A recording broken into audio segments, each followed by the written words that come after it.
నాకు కొంచెం భయంగా ఉందండి. ఏం జరిగినా ఎదుర్కోక తప్పదు, అంతే. నేను చెప్తే ధ్రువ అస్సలు నమ్మడు, అందరినీ అడుగుతాడు.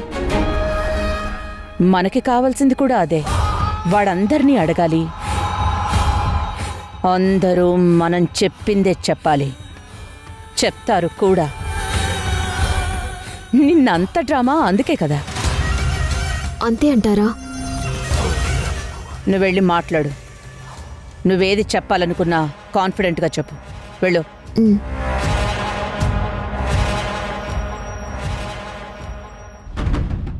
గ్రీష్మ, గ్రీష్మ, గ్రీష్మ, గ్రీష్మ, గ్రీష్మ.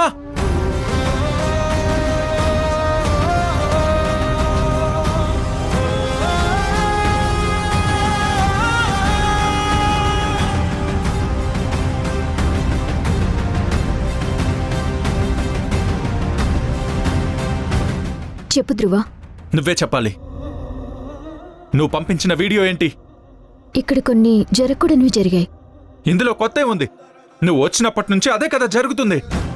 ధ్రువ ప్లీజ్, అవి చెప్పడానికి నాకు కొంచెం అవకాశం ఇవ్వాలి. సరే చెప్పు. మల్లిక ఆంటీ నీతో వసుంధర పెళ్లి చేయటానికి ఒప్పుకున్నారు. తనని కాలేజ్కి పంపించి చదివించాలనుకున్నారు. చెన్నై నుంచి యూనివర్సిటీ అడ్మినిస్ట్రేటివ్ ఆఫీసర్ని ఇక్కడికి పిలిపించారు.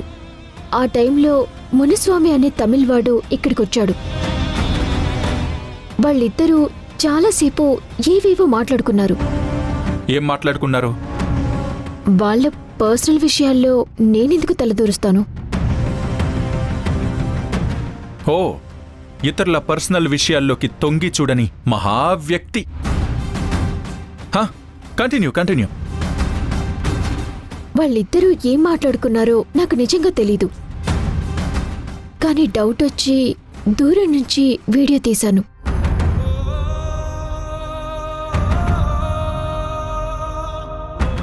అప్లికేషన్ ఫార్మాలిటీస్ అయిపోయిన తర్వాత వాళ్ళిద్దరూ చెన్నై వెళ్తుంటే మమ్మల్ని ఆంటీ వాళ్లతో వెళ్ళమన్నారు. తను మునుస్వామి కారులో కాలేజ్కి సంబంధించిన విషయాలు తెలుసుకుంటానని తన కారులో ఎక్కింది. మేము పెట్రోల్ ఫిల్ చేసుకుంటామని బంక్ దగ్గర ఆగాం. తర్వాత వాళ్ళ కార్ కనిపించలేదు. మునుస్వామికి ఫోన్ చేస్తే ఎత్తలేదు. ఆ తర్వాత నాకు ఒక వీడియో వచ్చింది. అది చూసి నాకు కాళ్ళు చేతులు ఆడలేదు. వెంటనే ఆంటీకి చెప్పాలని వెనక్కొచ్చేశాను. ఆ వీడియోనే నీకు పంపించాను.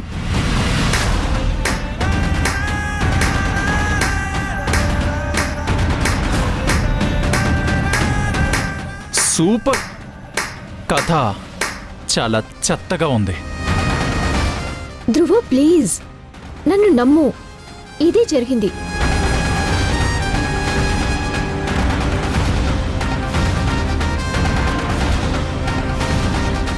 చెప్పింది నువ్వు కాబట్టి, విషయం వసుంధరది కాబట్టి నేను నమ్మను.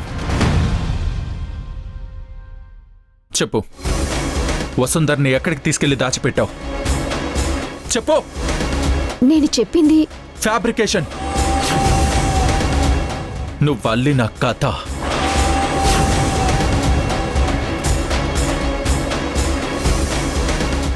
ఇప్పటికైనా నిజం చెప్పు.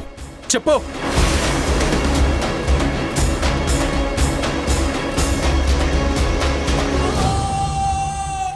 పోనీ నిజమేంటో నువ్వే చెప్పు. నువ్వు నమ్మను నమ్మను అని 10 సార్లు అన్నంత మాత్రాన అబద్ధం నిజం అయిపోదు, నిజం అబద్ధంగా మారిపోదు.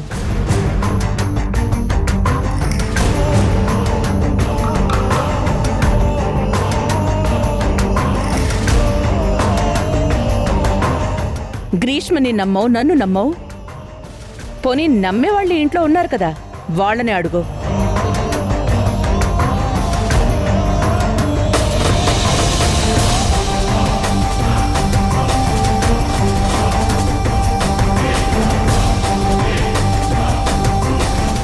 చెప్పు సుజా, గ్రీష్మ చెప్పింది నిజమేనా?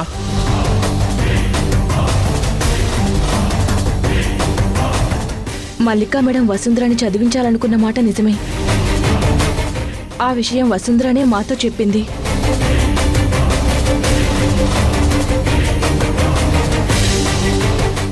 యూనివర్సిటీ నుంచి ఎవరో వచ్చారు. వసుంధర వాళ్లతో వెళ్లడం కూడా నేను చూశాను.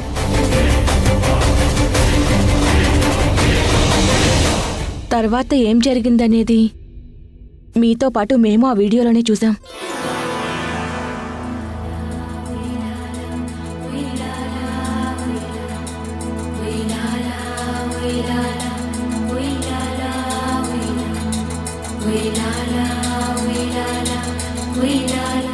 అత్తయ్య, మొదట వసుంధరని చూసింది నువ్వే.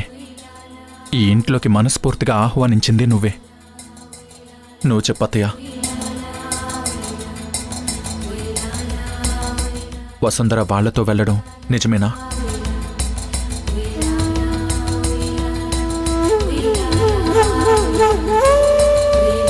పచ్చగా పండదు ఈ నేల,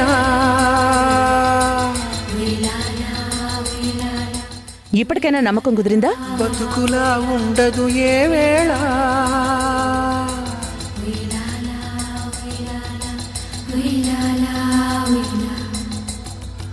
మృత్యువే మురిసేలా. ఈ మల్లిక మాట మీద కొన్ని కోట్ల బిజినెస్ జరుగుతుంది. ప్లాంట్కి లోన్ ఇవ్వడానికి క్యూలు కడతారు. ఒక్క మాట మీద అంత నమ్మకం. అలాంటిది నా మాట నా కొడుకే నమ్మడు.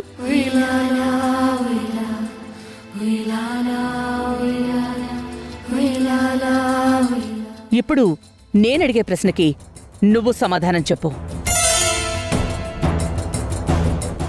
నిన్నడిగిన తర్వాతే కదా నీకు గ్రీష్మకి పెళ్లి చేయాలని ఏర్పాట్లు చేసింది. Am I right?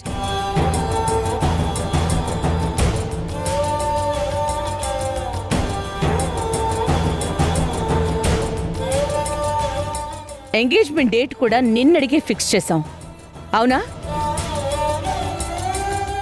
అవును. ఎంగేజ్మెంట్ రోజు నువ్వు రాలేదు. ప్రాణం పంచే బదులుగా వసుంధరని ఇంటికి తీసుకొచ్చావు. పట్టుదల తగ్గించేదేలా, తను ఇక్కడే ఉండాలని పట్టుబట్టావు. దూరం పెంచే పంతాలే సంతోషించేలా. ఇంతవరకు నేను చెప్పిన దాంట్లో ఏమైనా అబద్ధం ఉందా? లేదు. ఇప్పుడు ఒక ఇంపార్టెంట్ విషయం. వసుంధరాన్ని నీకు పెళ్లి చేసుకోవాలనున్నట్టు నువ్వెప్పుడైనా నాతో చెప్పావా?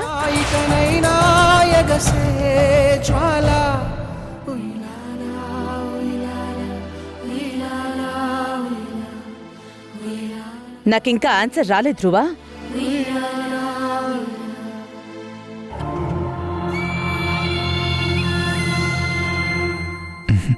చెప్పలేదు.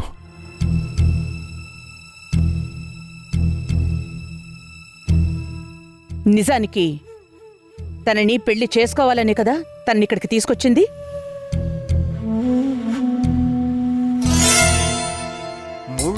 అవును. మల్లెలు పూస్తాయా అసాధ్యం. ఇది ఇప్పుడు చెప్తున్నావు, అది కూడా నేను నిన్ను అడిగాను కాబట్టి. సంగ్రామంతో అంటే ఒక అమ్మగా నీ మనసు తెలుసుకున్న నేను నమ్మే మాటలా వినాశమే. తను మన అంతస్తుకి తగ్గ పిల్ల కాకపోయినా నీ ప్రేమకు విలువిచ్చాను. శ్మశానపు చిచ్చుల కాంతిలో స్వర్గమే చూడగా. మొదటిసారి నేను మాట ఇచ్చాక కూడా నా పంతాన్ని పక్కన పెట్టాను. గ్రీష్మకి అన్యాయం చేశాను.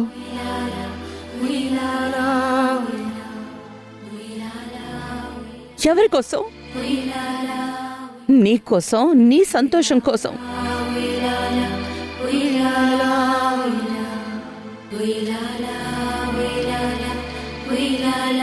తనని చదివించాలనుకున్నాను. యూనివర్సిటీలో అడ్మిషన్ తీసుకోమని నేనే గ్రీష్మకి చెప్పాను. ఇదంతా నువ్వు వచ్చాక చెప్పాలని నీకు సర్ప్రైజ్ ఇద్దామని అనుకున్నాను. ప్రతిసారి నీ విషయంలో నేను చేసేది అదే కదా. అనౌన్స్ చేసాకే కదా నీకు చెప్పడం.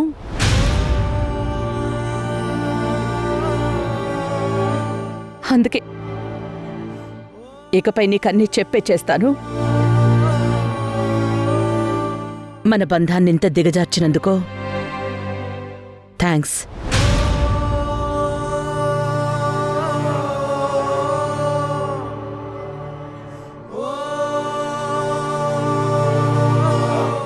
ఆంటీ చెప్పిందంతా నిజం ధ్రువ. ఒక్కసారి ఈ వీడియో చూడు.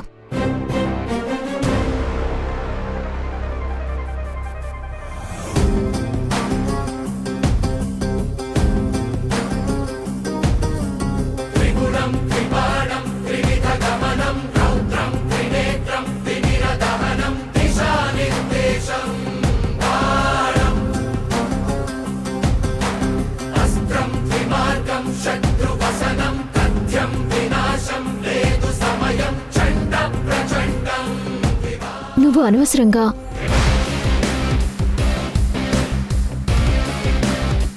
ఛ!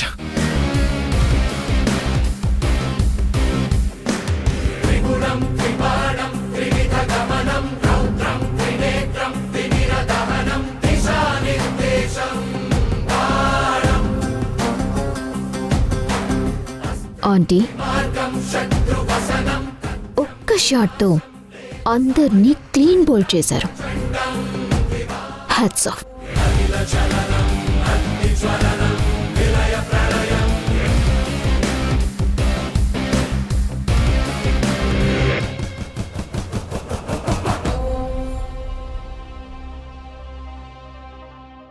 తనని చదివించాలనుకున్నాను.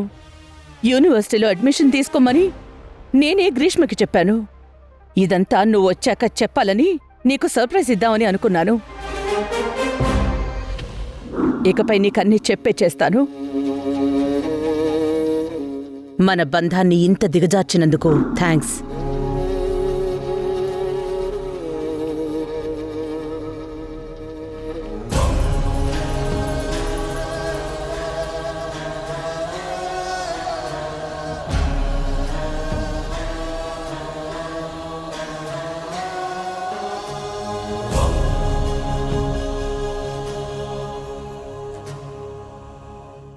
అమ్మా,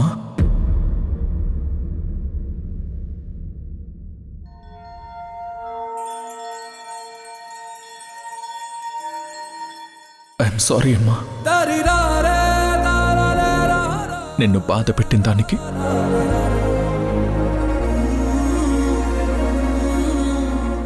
ఎన్నిసార్లు సారీ చెప్పినా తప్పు లేదమ్మా. నన్ను క్షమించమ్మా, నన్ను క్షమించు.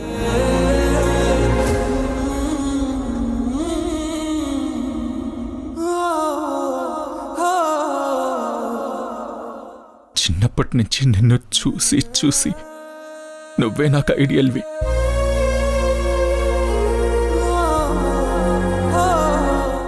నీలాగానే వసుంధర కనిపించింది.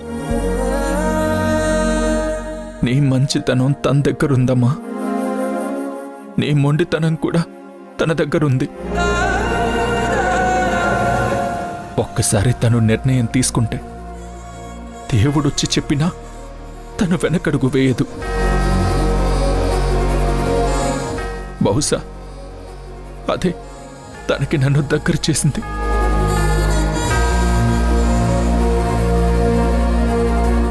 తను ఏ రోజు నన్ను ప్రేమిస్తున్నానని చెప్పలేదమ్మా.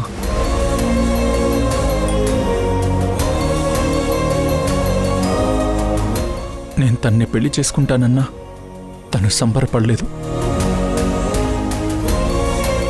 కండిషన్స్ పెట్టింది. తను నువ్వేనమ్మా.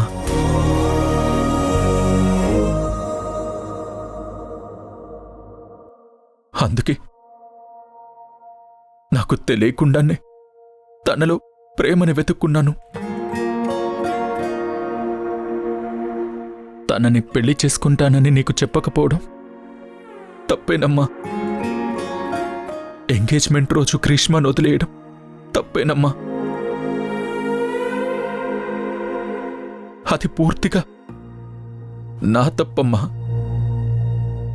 ఇంకెవరిది కాదు.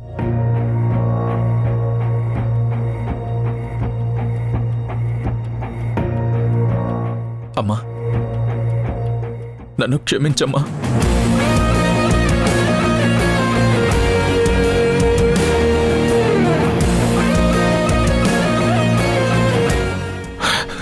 నన్ను క్షమించమ్మా.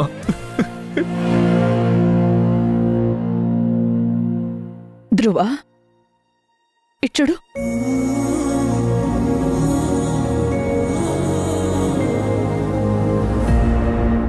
భర్త చనిపోతే తన పెద్ద కర్మయ్యే వరకు ఎవ్వరూ బయటికి రారు. కానీ నేను 3వ రోజుకే సాంప్రదాయానికి సమాజానికి ఎదురెళ్ళి బయటికొచ్చాను.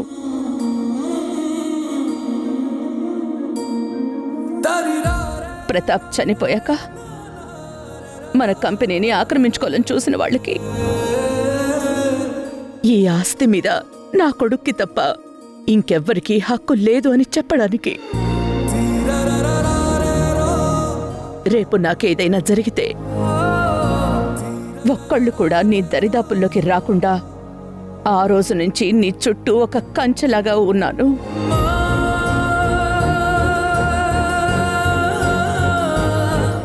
ఒక్క ఎస్టేట్ని మేనేజ్ చెయ్యాలంటే ఎన్ని ఇబ్బందులుంటాయో నీకు ఈ పాటికే అర్థమై ఉంటుంది.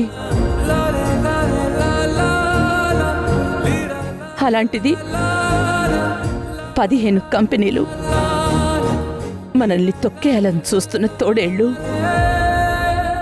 ఒంటరిగా ప్రయాణించాలంటే ఎంత ధైర్యం కావాలి? ఆ ధైర్యం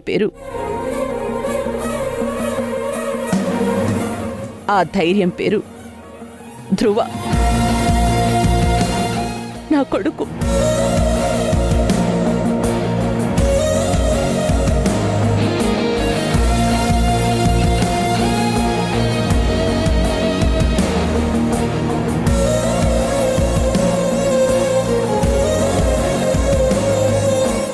రేపు నా కొడుక్కి ఆస్తి మాత్రమే కాదు,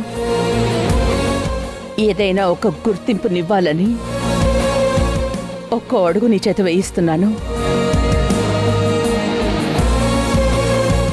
నువ్వు కాక నాకింకా ఎవరున్నారు నాన్న?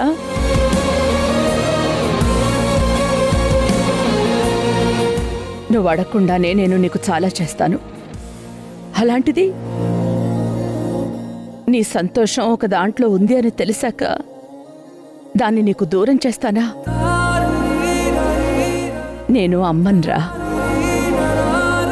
నన్ను క్షమించమ్మా, నన్ను క్షమించు.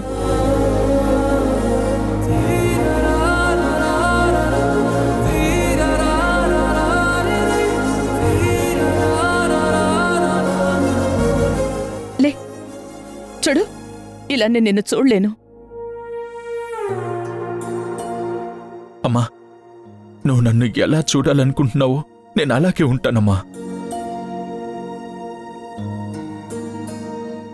అమ్మా, కొంచెం సేపు నీ ఒళ్ళో పడుకుంటానమ్మా.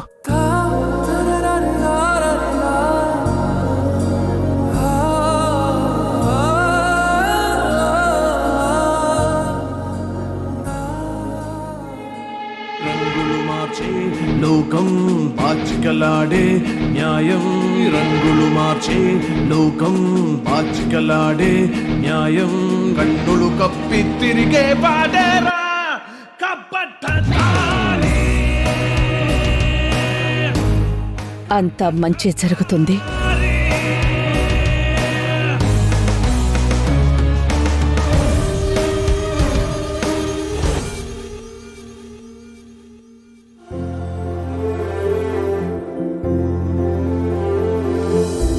నీ గుండెలో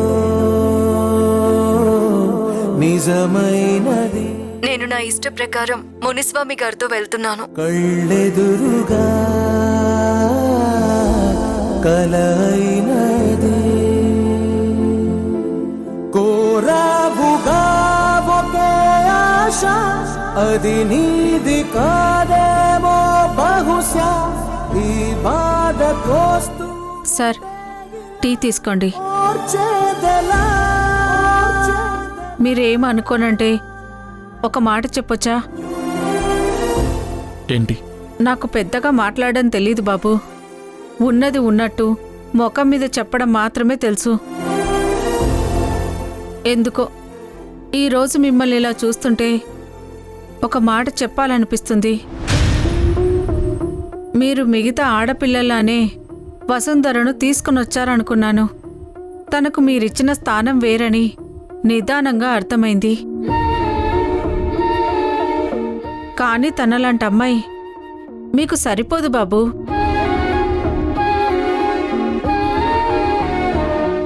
ఇప్పుడు గాడిద మీద మురికి బట్టల మూట పెట్టినా పోతుంది, గంధపు చెక్కలు పెట్టినా పోతుంది. అందుకే గాడిదకేమి తెలుసు, గంధపు చెక్కల వాసన అంటారు. కొంతమంది లేనింటి వాళ్ళ బుద్ధులు అంతే. వాళ్ళకి మునుస్వామైనా ఒకటే, మీరైనా ఒకటే. వాళ్ళకి కావలసింది డబ్బు మాత్రమే. వాళ్ళు వచ్చిన రోజే చూడాలి ఆవిడ గారి వేషాలు, ఆ సింగారాలు, హొయ్యలు, నవ్వులు.